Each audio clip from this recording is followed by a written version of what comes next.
Hello, and welcome back to the channel.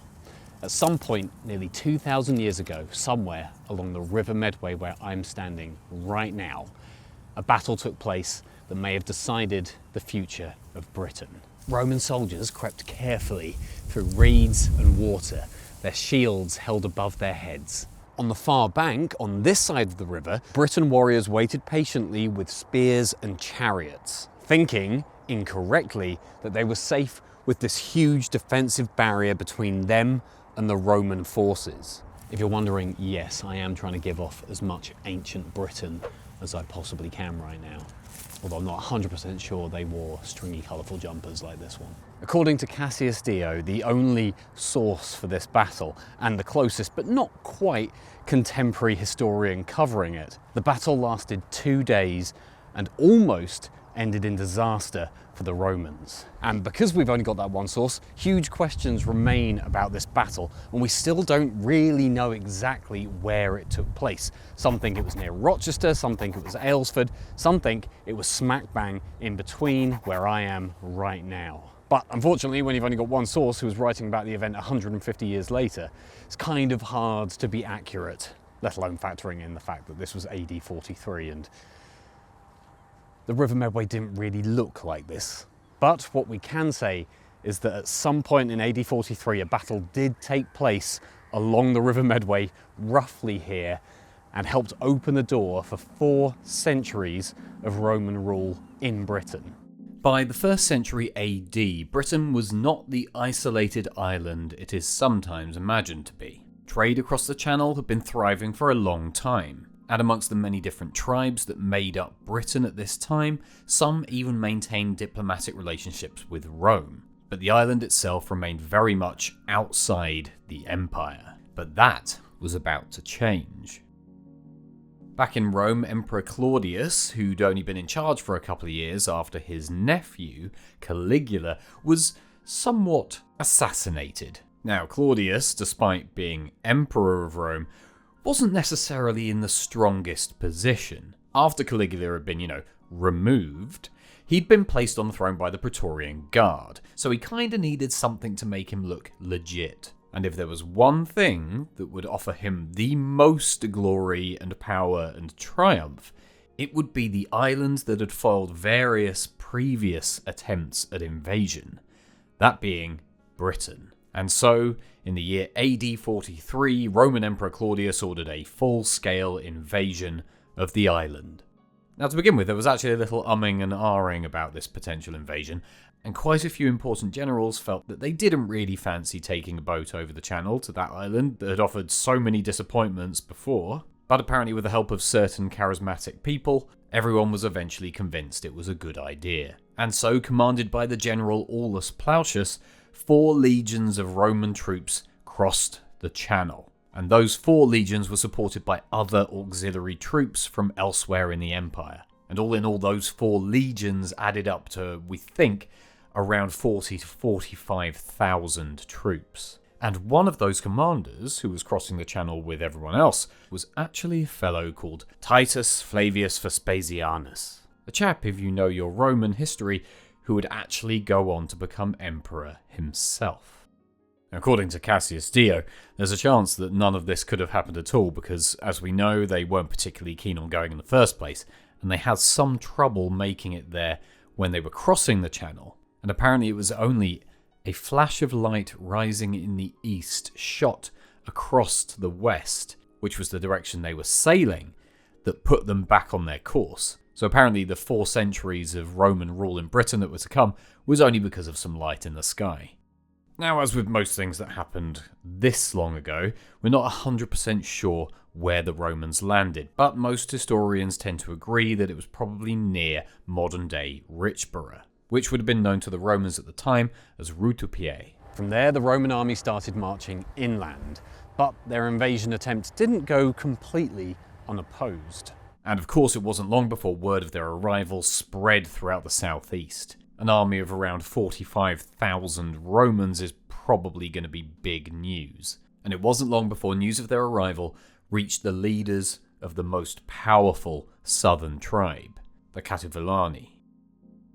Those leaders were the brothers Togodumnus and Caratacus. I couldn't find any depictions of Togodumnus, so we're just going to assume he looked like Caratacus, but maybe he had a beard. And we'll give him some glasses. Who each fell into two different roles at the top of this tribe. Togodumnus was basically the new king of the tribe, indicating that he was probably the elder son, whilst his brother essentially became head of the army, and had been the one who'd gone out conquering the various other tribes in the south of England. As the Roman army made its way through the southeast, there were a couple of smaller clashes. It seems that Togodumnus and Caratacus were just trying to delay the Roman advance, either themselves or through some of the tribes they controlled in the area. Again, according to Cassius Dio's description, it sounds like the Britons' first port of call was to do what they'd done before, hiding in the swamps and the forests and hoping to kind of wear out the Romans over time. It had worked before, why not try it again? But it's clear that they knew if they were going to stop these Romans, they'd have to stop them soon before they made it much further inland. And the wonderfully flat, often wet geography of the southeast of England offered the perfect barrier, the River Medway. Now, 2,000 years ago, the River Medway and the surrounding area looked very different than it does now. Where the river flowed would have been a broad, marshy valley with a huge floodplain stretching across the countryside. In multiple places, the water probably divided up into several different channels, giving large groups, not unlike an army, several different points they would have to cross to get past it. And in and amongst all of that would have been different small islands and wetlands. The landscape surrounding that, where it got slightly hillier, would have been heavily wooded, especially towards the Weald of Kent, where there were huge thick forests and the ground was made up of heavy clay, which would have been incredibly difficult to travel on if the weather was particularly wet. That made it the perfect defensive line for the Britons. And that's exactly what Togodumnus and Caratacus decided was the best option. They, with the Catavolani and several other tribes, joined together and stood firm on the Medway. And it sounds like they might have been a little overconfident, as Dio actually describes the Britons as bivouacking rather carelessly on the opposite bank. Hi, Tom here in some reads. If you've been enjoying what you've seen so far, then please feel free to give the video a like and subscribe to the channel, because all that stuff really helps me out. And hey, if you do subscribe, you can expect to find me in reads and other fascinating places where interesting things have happened in future videos on the channel. Back to the video. So at some point the Roman forces made it here and their invasion came to a halt. The River Medway stood between them and their goals, but that wasn't the only thing that stood between them. On the other side of the river stood an army of Britons, possibly 1 to 150,000 strong. The Romans were halted, outnumbered, and in a bit of a pickle. If they are going to try and cross it, they're going to be slow and they're not exactly going to be able to cross all 45,000 at once, so you could probably pick them off as they trudge their way over. And as well, you probably anticipate where they're going to cross. You yourself will be familiar with this whole neck of the woods, so you probably know, well, this is the easiest point to ford the river, so we'll just go and wait there, and as soon as they cross, we'll just deal with them. And Dio actually wrote that the barbarians thought that the Romans would not be able to cross the river easily. But here's where Roman commander Plautius came up with another plan. Remember all those auxiliary troops I mentioned at the beginning? There was one group in particular who had a special set of skills. Skills that they could use to cross the river. These auxiliary troops, which we believe are probably the Batavian soldiers, who were particularly well known for their ability to swim in full armour, are the ones that cross the river by swimming. Now, we don't know for sure, but you can probably imagine that this sneak attack took place at night because, all good sneak attacks take place under cover of darkness. And so you picture this. You've got 45,000 Roman troops spread all the way out along down the Medway. Plautius orders one troop of Batavian soldiers who are from Holland, so they're very used to rivers and crossing them. So they are the perfect candidates to get over there first. So, under cover of darkness, a troop of Batavian soldiers holding their shields above their head trudge carefully and slowly through the river. And their objective was not the British warriors on the other side. Remember, there were a lot more British warriors than Romans. Making it to the other side they immediately launch a vicious attack on the Britons' chariots and horses, and chaos ensues. The British chariots had been a huge problem for Roman armies during Caesar's expeditions to Britain, and so at the first opportunity, Plautius decided that getting rid of those was key. And this sudden unexpected attack on the chariot horses caused huge confusion amongst the British lines. You can imagine the chaos as these horses lose their minds and probably started to stampede everywhere amongst the lines and the camps. It must have been chaos. As all hell breaks loose on the other side of the river, the rest of the 45,000 Roman troops begin to cross as well. The Britons, imagining that if they'd tried this before, they would have been able to easily pick them off, are now dealing with an awful situation and are very distracted and so can't do it. And so very quickly, they are in a full-on battle with the Romans. Now, at this point, the Romans might have thought, we've got them exactly where we want them. We've gotten rid of one of their key advantages, those chariots and the horses. They're completely disorganized. We can strike while the iron's hot. And Romans certainly liked to get a battle done quickly. But this battle did not end quickly.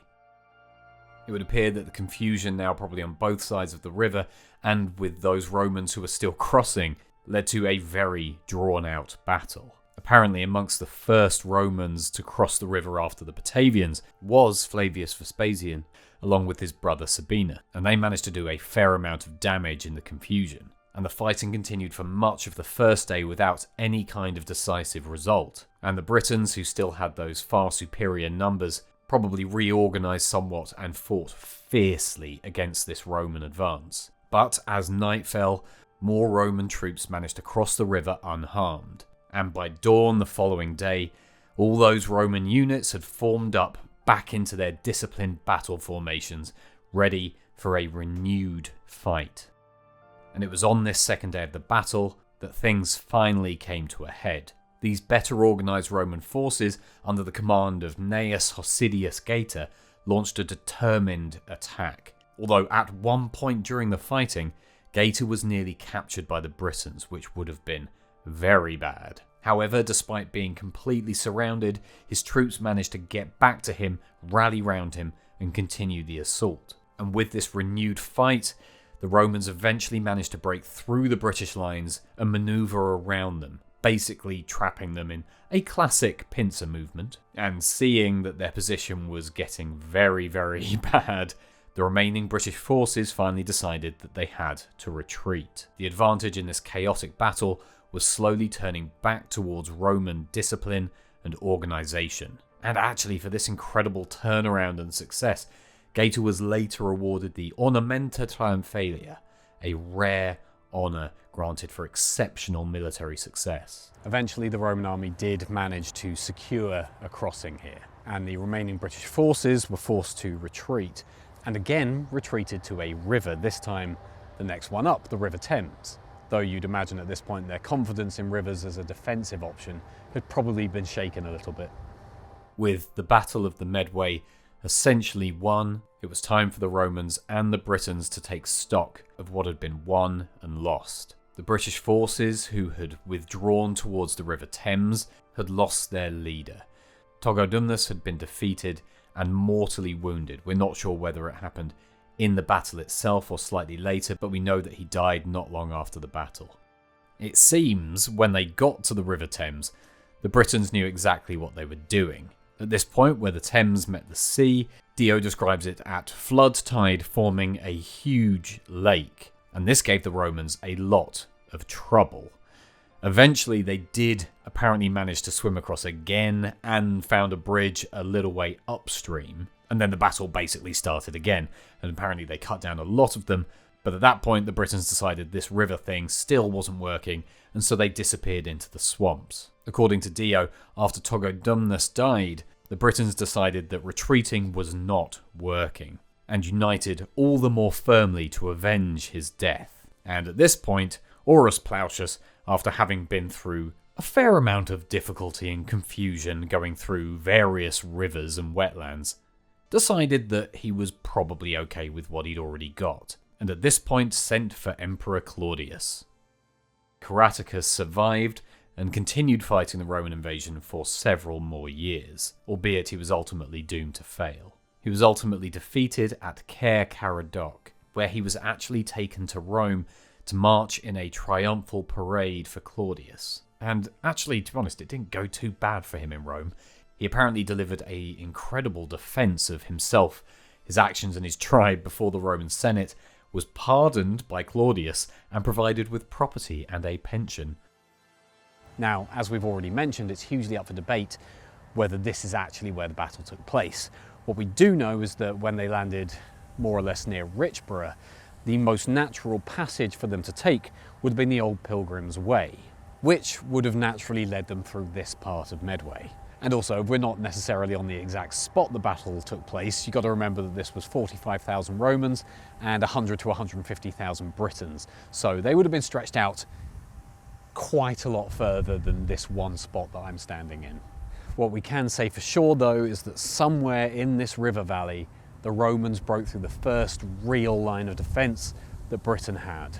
Now, despite the huge importance of this battle, surprisingly little archaeological evidence has ever been found. Even though many signs of Roman occupation have been found throughout the southeast, no mass graves have been found, no abandoned weapons, no Roman campsites have been discovered. All we've really got are a couple of small hints at what and where things might have happened. About 11 miles east of the River Medway, a hoard of 34 golden coins was found in a place called Bredgar, and the newest coins in that particular hoard were found to have been minted in AD 41 to 42, so shortly before the invasion, so it looks like we're quite possibly contemporary to the battle, and quite possibly the hoard of a general or somebody in that Roman army who'd potentially buried his coins before the battle took place, just in case anything bad happened. And the fact that they're still there indicates that something very bad might have happened. The remains of a commemorative arch that was erected by the Romans have also been found at Richborough, and it was found to have been built about 40 years after the battle would have taken place, which potentially suggests that the battle could have taken place there, but also it could easily suggest that that's where the invasion began. So there's really not a lot to go on, and ultimately Snodland is still our best bet.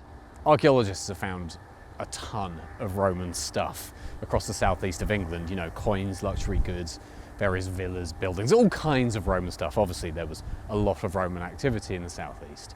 And even here in Snodland, I think actually beneath what is now essentially a paper mill behind me, there were the remains of some old Roman buildings. And another villa, I think, was discovered beneath one of these housing estates along here. So this was clearly, at some point, a very, very busy hive of Roman activity, which you can only imagine wouldn't have been possible without this battle here. It is really incredible that for such a significant battle, very little physical evidence actually remains. Not long after this battle, Emperor Claudius himself came to Britain with reinforcements to push their advantage, and some sources actually claim he brought war elephants, although we can't confirm that, but that does sound pretty cool. And in the period that followed, the Roman army captured Camulodunum, the capital of the Cativolani, and it became the first Roman colonia in Britain. And from that point onward, Roman influence and control expanded across much of the island.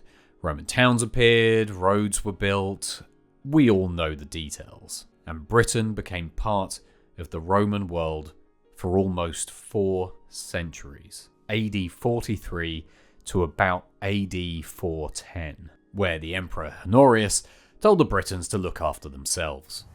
Now, as little known as this story is, it's nice that we have this monument here still today, and an information sign as well, to tell people that this did take place here, because otherwise you would have no idea. And obviously this is very, very old history. I'm by no means a Roman historian or a historian point blank, but I don't care if you are a historian.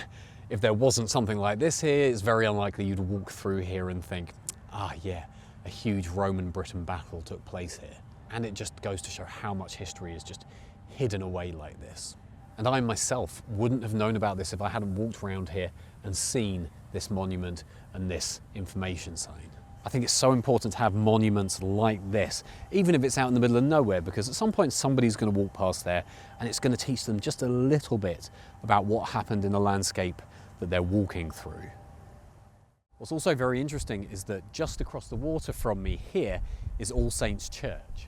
Now that's where I went and made a video on PC Israel May, who was a police officer who was murdered here back in the 19th century. But from my research into that, this was actually a point where there was a ferry crossing. It does make you wonder whether all the way from back then when the Romans were able to cross the river, somebody thought, this is a good place to just cross anyway. Possibly a little bit more Roman influence for us there.